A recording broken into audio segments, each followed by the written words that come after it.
오늘 말씀에서 나오는 아합 왕은 북이스라엘에서 가장 악독한 왕이라고 칭해지는 사람이죠. 바알과 아세라 숭배에 빠져서 북이스라엘을 타락시킨 대표적인 왕입니다. 왕비 이세벨, 아주 대단하고 강력한 왕비였죠. 우상 숭배를 조장하고 하나님을 대적한 왕비입니다. 이때의 선지자가 우리가 잘 아는 엘리야 선지자이죠. 엘리야와 아합 그리고 이세벨, 서로 대적 관계에 있을 수밖에 없죠. 갈멜산에서 바알 선지자 450명, 아세라 선지자 400명과 엘리야가 서로 대적을 했죠. 제물에 불을 붙이지 않고 하늘에서 불이 내려와서 제물을 불태우는 사람이 이긴다. 거기에서 우리가 잘 알듯이 엘리야가 완벽하게 승리합니다. 엘리야가 바알과 아세라 선지자를 거기서 다 죽이죠. 바알과 아세라 선지자들과 엘리야와의 대결이었지만 실제로 그 바알과 아세라 선지자 뒤에는 아합 왕이 있었죠. 그래서 갈멜산의 대결은 아합 왕과 엘리야의 대결이라고도 볼 수가 있습니다. 아합이 엘리야가 완벽하게 승리하는 모습을 보고 엘리야를 두려워하죠. 그래서 자기 아내 이세벨에게 이 이야기를 하니까 이세벨은 어떻게 대응했느냐 하면 오히려 엘리야를 두려워하는 아합에게 내가 엘리야를 죽여버리겠다. 걱정하지 마라. 그런 식으로 이야기를 합니다. 이세벨이 훨씬 더 기도 세고 악독한 여인이죠. 그래서 엘리야가 이세벨을 피해서 하나님의 산 호렙으로 가서 하나님의 말씀을 다시 받고 다시 담대하게 나아가는 일이 있을 정도였습니다. 어쨌든 아합 왕과 엘리야가 대적하고 있었고 그래도 엘리야를 두려워하는 아합 왕이었는데 악독한 이세벨은 아합보다 훨씬 더 모질게, 더 악하게 우상 숭배를 행하고 권력을 휘두르고 있었습니다. 그런 상황에서 아합과 이세벨이 나봇이라는 사람의 포도원을 빼앗는 일이 생깁니다. 오늘 말씀 1절에 보면 이스라엘 사람 나봇에게 이스라엘의 포도원이 있어 사마리아의 왕 아합의 왕궁에서 가깝더니, 아합의 왕궁에 가까운 곳에 아주 좋은 포도원이 있는 겁니다. 그 땅을 아합이 탐을 내게 되었죠. 그래서 아합이 나봇에게 이렇게 이야기를 합니다. 너의 포도원이 내 왕궁 곁에 가까이 있으니 내게 주면 내가 채소밭을 삼겠다. 대신에 그 땅에 대해서는 더 아름다운 포도원을 내가 줄 테니까 그 땅과 교환을 하든지 아니면 너가 원하는 대로 내가 값을 쳐주겠다. 돈으로 너에게 주겠다. 그렇게 아합 왕이 나봇에게 이야기를 합니다. 왕궁을 확장하려고 하는 의도가 있었던 것이죠. 이때만 해도 빼앗으려는 의도가 있었던 것은 아닌 것으로 보입니다. 아합 왕의 다른 땅과 교환하거나 돈을 주고 사려는 생각들이 더 강했죠. 그런데 나봇이 아합 왕의 요구를 거절합니다. 왜냐하면 나봇은 하나님의 말씀을 지키는 사람이었기 때문입니다. 3절에 보면 나봇이 아합 왕에게 대답을 하죠. 내 조상의 유산을 왕에게 주기를 여호와께서 금하십니다. 이 한마디 했습니다. 내 조상의 유산인 이 포도원을 왕에게 주는 것을 하나님께서 원하지 않습니다. 하나님께서 금하시는 일입니다. 하나님께서 이스라엘 백성들을 향해서 토지는 하나님의 것이다 라고 선포를 하셨죠. 그래서 출애굽하고 가나안 땅을 차지할 때에 토지를 각 지파에게 할당을 했고 그 지파는 그 토지를 마치 사유재산처럼 마음대로 사고 팔 수가 없었습니다. 누가 나에게 돈을 더 준다고 해서 파는 재산 증식용 토지가 아니었다라고 하는 것입니다. 하나님께서 지파와 가문에 할당해 주신 유산이기 때문에 그 토지는 그 가문에서 보존해야 하는 것이 하나님의 뜻이었습니다.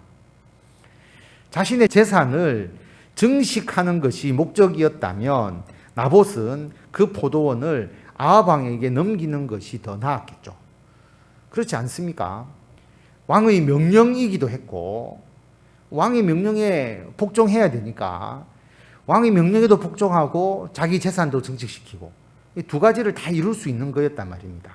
그런데 나봇이 왕의 명령이라 할지라도 거역할 정도로 자신은 하나님의 말씀, 하나님께서 토지를 마음대로 사고 팔 수 없고 하나님께서 주신 그 지파와 가문에서 그 토지를 유산으로 지키고 보존해야 한다라고 하는 하나님의 말씀을 실천한 아주 훌륭한 사람이었음을 알 수가 있습니다.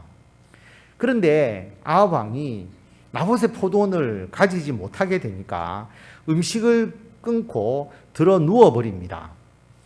이스라엘 사람 나봇이 아합에게 내 조상의 유산을 왕에게 줄 수 없다 이렇게 이야기를 하니까 아합이 근심하고 답답하여서 왕궁으로 돌아와서 침상에 누워서 얼굴을 돌리고 식사를 안 하는, 밥을 먹지 않고 음식을 끊어버리는 겁니다. 그러니까 이세벨이 당연히 무슨 일 때문에 이러는지를 물어볼 수밖에 없죠. 아합은 굉장히 어떻게 보면 속이 좁고 또 마음이 좀 여리고 그러면서도 악을 행하는 왕임을 알 수가 있죠. 아합 왕이 자기 아내 이세벨에게 이야기를 하죠. 나봇이 포도원을 나에게 팔지도 않고 주지도 않는다. 그러니까 이세벨이 뭐라고 이야기를 했느냐 하면 그의 아내 이세벨이 왕이 지금 이스라엘 나라를 다스리시나이까? 왕이 왕입니까? 이렇게 물어보는 거죠. 왕이라면 자기가 원하면 얼마든지 토지를 가져도 되는데 당신이 지금 이스라엘 나라를 다스리고 있는 거 맞습니까? 이렇게 이야기를 하는 거죠. 이세벨의 생각은 뭐냐 하면 백성들의 토지를 왕이 얼마든지 취할 수 있다라고 생각을 하는 것입니다.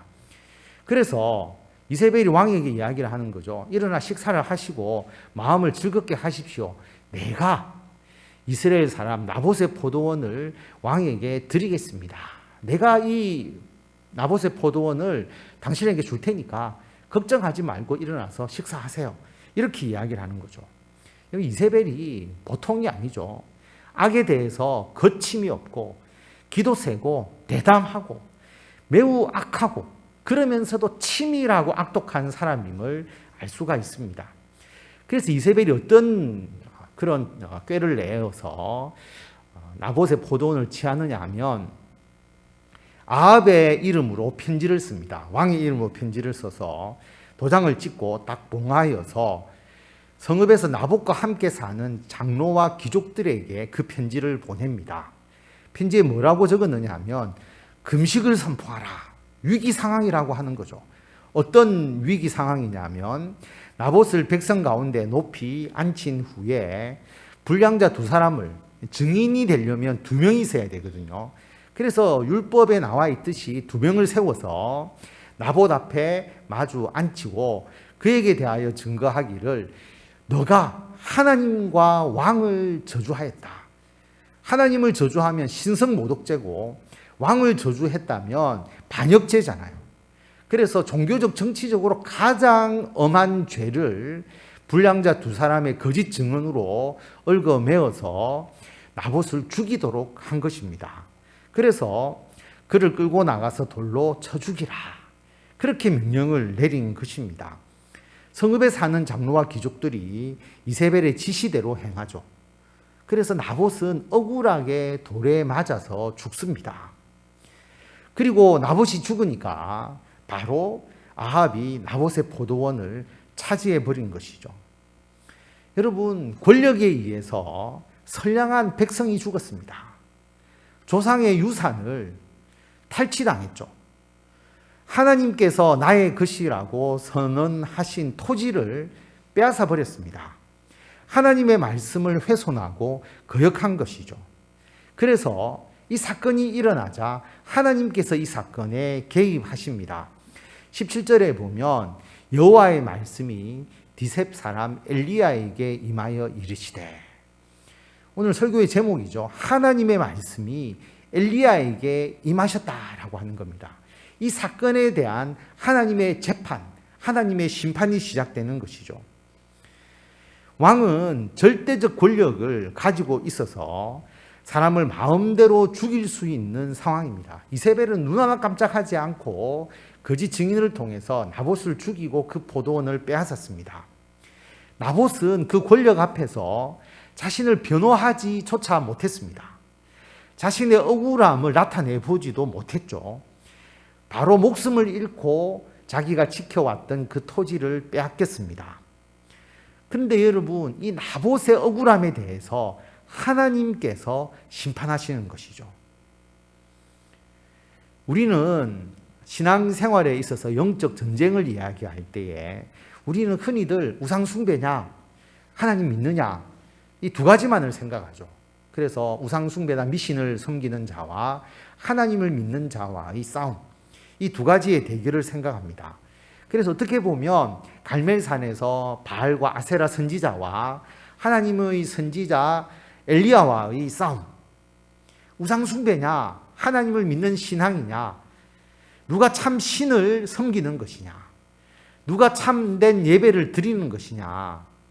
여러분, 누가 손을 대지 않았는데 불이 내려와서 그 재물을 태우는 것은 어느 신이 그 예배를 받느냐라고 하는 싸움이잖아요. 그래서 바알과 아세라 선지자는 우리의 신이 이 재물을 받는다라고 그렇게 주장을 했고, 엘리야는 하나님께서 이 재물을 받으시고 우리들의 예배를 받는다라고 하는 거죠. 그래서 하나님이 참 신이냐, 바알과 아세라가 참 신이냐는 대결이잖아요. 그런데 우상인 바알과 아세라의 그 신은, 우상은 아무런 반응을 보이지 못했다라고 하는 겁니다. 열왕기상 18장에 그 내용이 나오잖아요. 바알과 아세라 선지자들이 송아지를 가져다가 잡고 아침부터 낮까지 바알의 이름을 부르면서 바알이여 우리에게 응답하소서. 그런데 아무 소리도 없고 아무 응답하는 자도 없었다라고 하는 겁니다. 제단 주위에서 계속 뛰면서 자신들이 자신들의 신을 불렀지만 아무런 반응이 없었죠. 그래서 정오에 엘리야가 그들을 조롱합니다. 야, 좀 큰 소리로 불러라. 신이 묵상을 하고 있는지, 아니면 잠깐 나갔든지, 어떤 길을 행하든지, 아니면 지금 잠들어서 깨워야 할지도 모르니까 좀 큰 소리로 불러라. 그렇게 그들을 조롱하기까지 했습니다.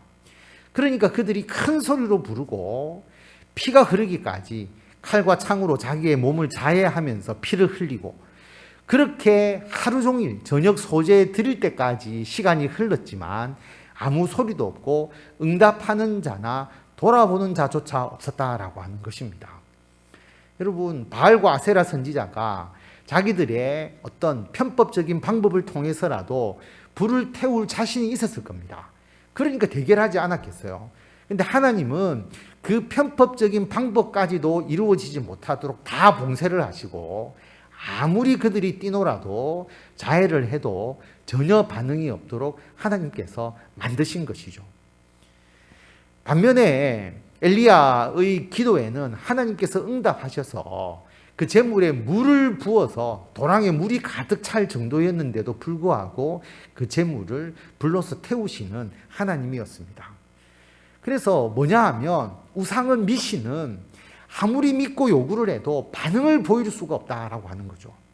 우리가 믿는 하나님은 창조주 하나님이시고 우리가 믿는 신앙이 옳다, 이것을 우리가 강조하고 복음을 전하고 있지 않습니까? 그런데 이렇게 우리가 신앙생활을 하다 보면 하나님을 믿는 자들과 믿지 않는 자들과의 영적 전쟁은 누구를 섬기느냐, 그리고 누구를 향해서 예배를 드리느냐. 우리는 하나님을 섬기고 하나님을 향해서 예배 드리니까 너희들 잘못된 것이다. 이 예배와 하나님 믿는 신앙과의 영적 전쟁으로만 여기기가 쉽습니다. 물론 그게 가장 핵심이죠. 하나님을 믿는 신앙, 우리가 하나님을 예배하는 것이 너무나 중요한 것인데, 오늘 이 사건의 영적 전쟁, 하나님께서 개입하시는 사건은 단지 예배의 문제, 하나님을 섬기느냐의 문제를 떠나서 그보다 더 우리 현실적으로, 사회적으로 하나님을 믿는 신앙과 세상의 우상을 믿는 신앙의 대결을 보여주고 있습니다. 나봇의 포도원 사건이 바로 그 대결의 순간이죠.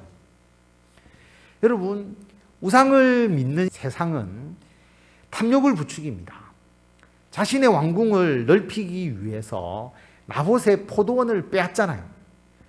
자신의 이익을 위해서 다른 사람을 해하기도 하는 것이 세상의 원칙입니다. 다른 사람에게 압력을 가하기도 하고 착취하기도 하고 다른 사람에게 피해를 입히기도 합니다. 세상에서는 강한 자가 약한 자를 지배하고 약탈하는 것을 당연하게 여깁니다. 여러분, 러시아가 우크라이나를 침공했는데 러시아를 어떻게 할 수 없는 게, 러시아는 핵무기를 가지고 있는 강대국이잖아요. 그리고 천년 자원을 많이 가지고 있습니다.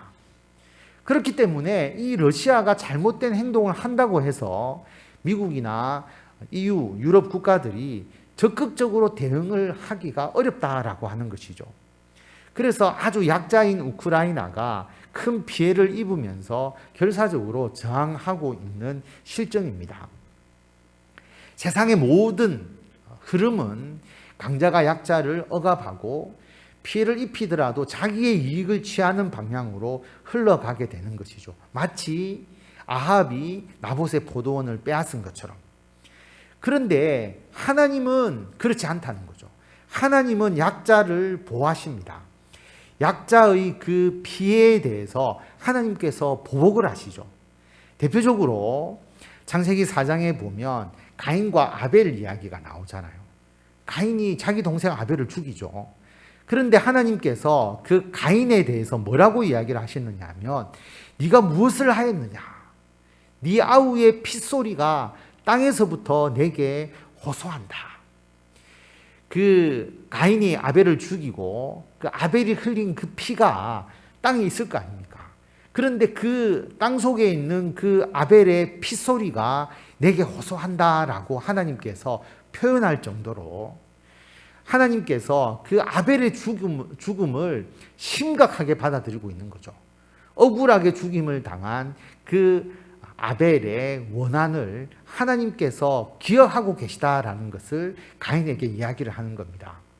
땅이 그 입을 벌려 너의 손에서, 가인의 손에서부터 내 아우의 피를 받았은즉 가인 너가 땅에서 저주를 받을 것이다. 여러분, 힘의 원리에 의해서 아벨을 죽였지만 하나님은 그걸 기억하시고 하나님이 가인을 벌하시겠다라고 말씀하시는 것입니다. 하나님의 나라 이스라엘에서는 하나님의 율법에 따라서 땅을 다스리도록 하나님께서 명령을 하셨죠. 그래서 하나님의 율법을 보면 어떤 그 권력자도 그 권력으로 약자를 짓밟게 되면 하나님은 그 권력자를 심판하신다라는 것을 분명하게 말씀을 하시고, 하나님의 율법을 통해서 약자를 보호하고 약자를 하나님께서 옹호하시면서 하나님의 다스림의 질서를 유지하도록 하신 것이죠. 그래서 여러분, 구약의 율법서를 보면 과부와 고아와 나그네를 보호하기 위한 하나님의 율법의 내용들이 굉장히 많이 나오잖아요. 그 당시에 그 누구로부터도 보호받지 못하는, 부모님이 없으니까 고아가 무엇으로서 살아갈 수 있겠습니까? 사회 공동체가 돌보지 않으면 고아는 생존할 수가 없거든요. 그런데 여러분, 노동력도 없는 그 어린 아이를 돌보려고 할 이유가 없는 것이죠. 그런데 하나님은 그 고아를 돌보도록 하셨고, 과부도 마찬가지고 나그네도 마찬가지입니다. 하나님께서 하나님의 율법으로 다스리는 이스라엘에서는 이러한 약자에 대한 보호, 이것이 있도록 하나님께서 하신 것이죠. 그게 하나님의 사회적인 하나의 정의라고 볼 수가 있습니다. 하나님을 믿지 않는 세상에서는 보호받지 못하는 자였지만 하나님을 믿는 그 이스라엘 나라에서는 그들을 보호하도록 하나님께서 하신 것이죠. 그래서 이것이 하나님 안에서 하나님께서 정하신 하나의 사회적인 규범이다. 이게 우상숭배냐 하나님을 믿느냐는 것의 갈등과 영적 전쟁으로 나타나게 되는 것입니다.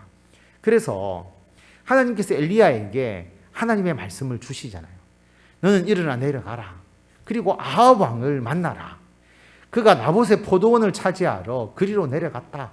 나봇 죽이고 포도원을 차지하러 갔으니까 내려가서 아합 왕을 만나라라고 말합니다. 그러면서 엘리야에게 아합 왕에게 말해라. 여호와의 말씀이 네가 죽이고 또 빼앗았느냐. 나봇에 대한 살인죄, 그리고 나봇의 포도원을 탐하여서 빼앗은 죄, 네가 죽이고 또 빼앗았느냐. 그리고 아합 왕에게 이르기를 여호와의 말씀이 개들이 나봇의 피를 핥은 곳에서, 나봇이 죽어서 피를 흘리니까 들개들이 막 몰려든 것이죠. 그곳에서 개들이 너의 피, 곧 내 몸의 피도 핥으리라. 하나님께서 엘리야 선지자를 통해서 아합 왕에게 이 말을 전하도록 한 겁니다. 뿐만 아니죠. 이세벨이 더 악을 행했잖아요. 이세벨에게 대하여도 하나님께서 말씀하시기를 개들이 이스라엘 성읍 곁에서 이세벨을 먹을 것이다. 그리고 아합에게 속한 자들, 아합의 일가족을 말하는 것이죠. 성읍에서 죽은 자는 개들이 먹고 들에서 죽은 자는 공중의 새가 먹을 것이다. 여러분, 이스라엘에서 매장되지 못하는 것이 가장 저주받은 것이다. 저주받은 죽음을 이야기할 때에 이런 표현을 쓰잖아요. 매장되지 못하고 들짐승들이 먹고 공중의 새가 시신을 먹게 되는 것. 이것은 하나님의 저주를 의미하는 것이잖아요. 결국 하나님께서 엘리야를 통해서 아합과 이세벨에 대한 하나님의 심판을 선고하신 겁니다. 재판에서 선고하신 것이죠. 그리고 우리가 잘 알듯이 아합과 이세벨이 결국은 똑같이 하나님의 말씀대로 나중에 죽게 됩니다. 그래서 하나님은 악한 권력에 대해서 심판하시고 피해 입은 약자의 억울함을 풀어주시는 것을 알 수가 있습니다. 지금도 마찬가지지 않겠습니까? 세상을 보면 참 악하다. 그리고 세상에서 힘이 없고 약한 자를 짓밟는 그러한 세상의 그 힘과 권력들이 항상 존재합니다. 가진 자가 가지지 못한 자를 약탈하는 그런 일들이 비일비재하게 우리들의 삶 속에서 일어나는 것을 볼 수가 있죠. 그런데 우리 그리스도인들이 거기에 대해서 우리가 비판하거나 또 책망하거나 하나님의 말씀으로 바로 잡는 것이 필요한 겁니다. 러시아와 우크라이나 간의 이번에 전쟁은 누가 봐도 명확하잖아요. 우크라이나가 약자고 러시아가 과도하게 지금 전쟁을 수행하고 있다. 비판하는 것은 당연히 모든 나라가 그러니까 여기에 대해서 이의를 제기할 수가 없는데, 여러분, 예전에 미국과 영국이 중심이 되어서 이라크를 침공할 때가 있었잖아요.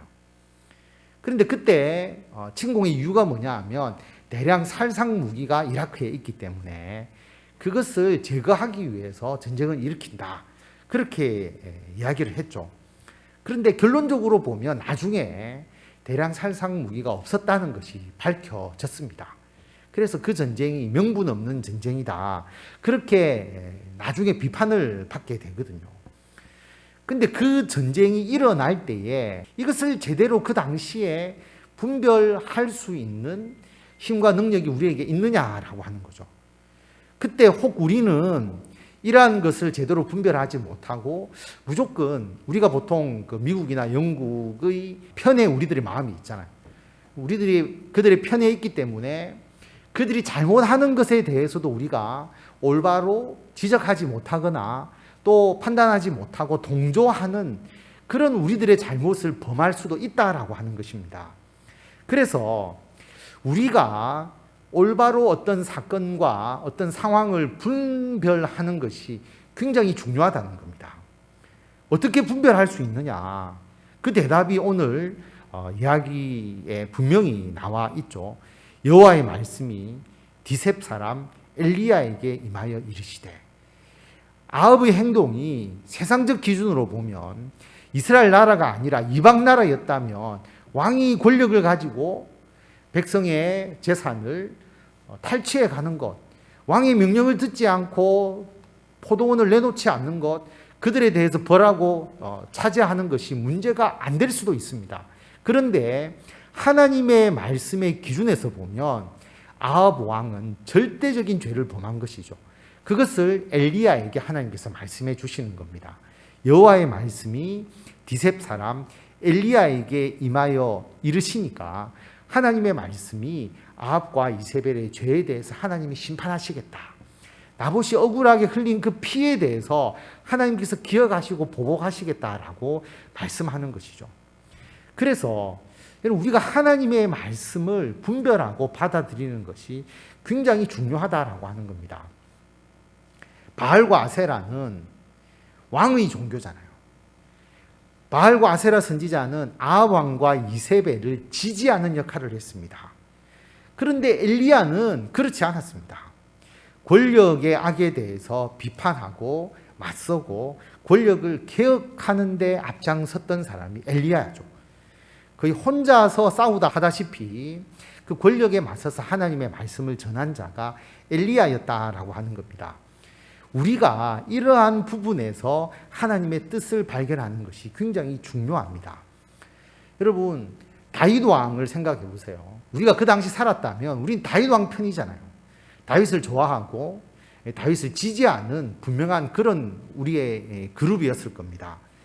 그런데 다윗 왕이 바세바를 취하고 그의 남편 우리아를 전쟁에서 죽게 했잖아요. 다윗은 절대적 왕권을 가진 자였습니다. 백성의 신방을 얻은 자였죠. 그런데 하나님은 하나님의 말씀을 나단 선지자에게 주셨습니다. 그리고 다윗 왕의 잘못에 대해서 심판하시는 말을 전하도록 하셨죠. 하나님의 말씀이 나단 선지자에게 임하니까 아무리 훌륭한 왕, 그리고 절대적인 신뢰와 힘을 가진 다윗 왕이라 할지라도 하나님께서 심판하시는 말씀을 전하게 했다라고 하는 겁니다. 결국 하나님은 어떤 권력의 편이 아니라고 하는 거죠. 권력을 가지고 악을 행하는 자의 편은 더욱더 아닙니다. 그 사람이 다윗이라도 솔로몬이라고 해도 하나님께서 그 권력을 가지고 하나님의 뜻에 어긋나는 악을 행하는 자라면 하나님께서 심판하시고 하나님께서 책망하신다라고 하는 것입니다. 그러므로 여러분, 그리스도인들은 결코 권력의 편에 설 수가 없습니다. 여러분, 우리가 대통령제니까 5년마다 대통령이 바뀌잖아요. 근데 여러분, 아무리 여러분이 좋아하는 대통령이 되었다 해도 우리가 그들의 편에 설 수는 없거든요. 예를 들어서 우리 그리스도인들이 제일 마음에 들어 했던 대통령이 김영삼 대통령이었죠. 왜냐하면 교회 장로였으니까. 신앙적으로 그 정도로 신앙에 어떤 깊이가 있었던 대통령이 있었을까라고 생각할 정도로 대통령이 되기 전까지 대통령이 되기 위한 마음에서 김영삼 대통령에 대해서 지지하는 그리스도인들이 많았죠.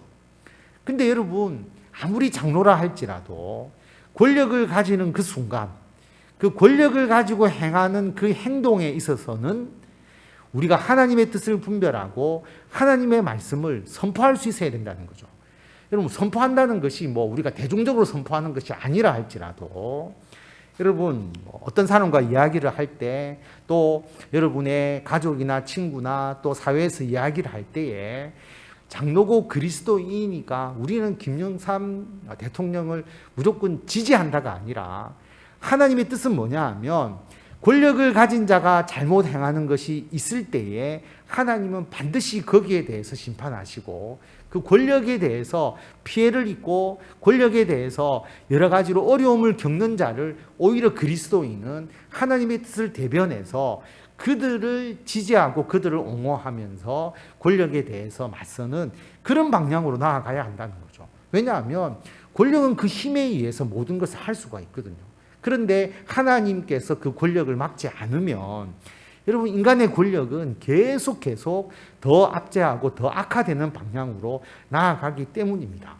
그래서 여러분, 인간적인 기준으로 정치나 사회 문제를 볼 것이 아니고 우리가 살아가는 모든 삶 속에서, 정치 이야기를 하는 것이 아니라 우리들의 가정 속에서도 마찬가지입니다. 가정에서도 여러분, 어떤 한 사람이 권력적이 되어서는 안 됩니다. 하나님은 가부장적인 권위로 인해서 가정이 파괴되는 것도 절대로 원하시지 않습니다. 그래서 그 가부장적인 권력으로 인하여서 피해를 받는 가족이 있다면 하나님 오히려 그 가족을 위로하고 그 가부장적인 권력에 대해서 하나님께서 책망하시고 심판하시는 것이죠. 여러분, 가정에서의 리더는 사랑으로 가정을 이끄는 것이지 않습니까?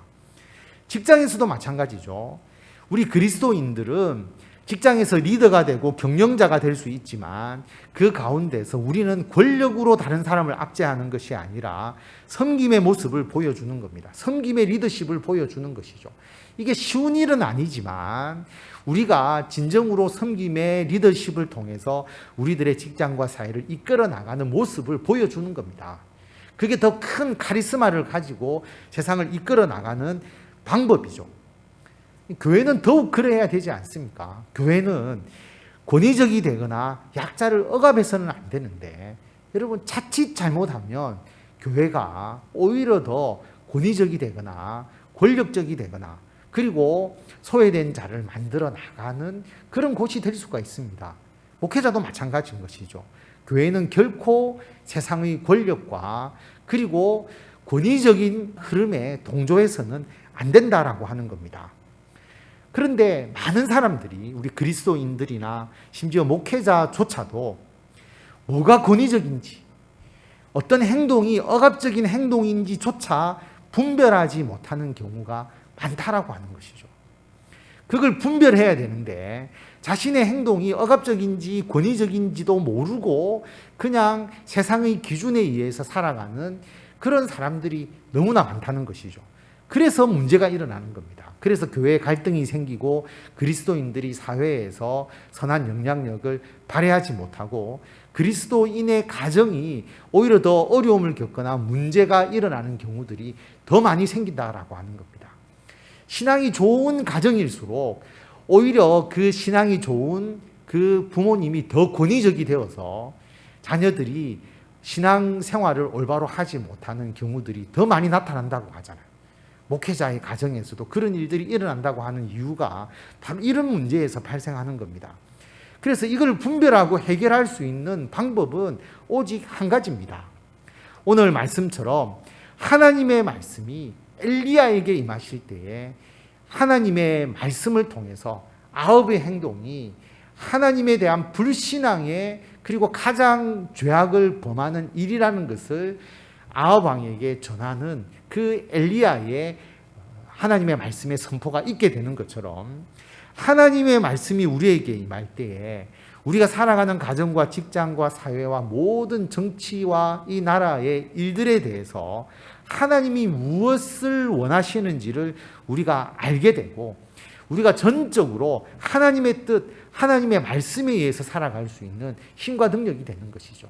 그래서 하나님의 말씀이 엘리야에게 임하여 이르신 것처럼 하나님의 말씀이 우리에게 임하여서 우리가 하나님의 말씀에 집중하고 하나님의 뜻에 우리들의 마음을 다할 때에 이 시대를 살아가는 우리들이 어떠한 행동을 해야 하는지, 우리들의 가정과 직장과 교회와 우리들의 사회에서 하나님께서 원하시는 진정한 하나님의 일, 진정한 영적 전쟁, 거기에서 승리할 수 있도록 하나님께서 우리를 인도하여 주심을 믿고 그 승리의 영광을 하나님께 온전히 돌려드리는 저와 성도 여러분들이 다 되시기를 바랍니다.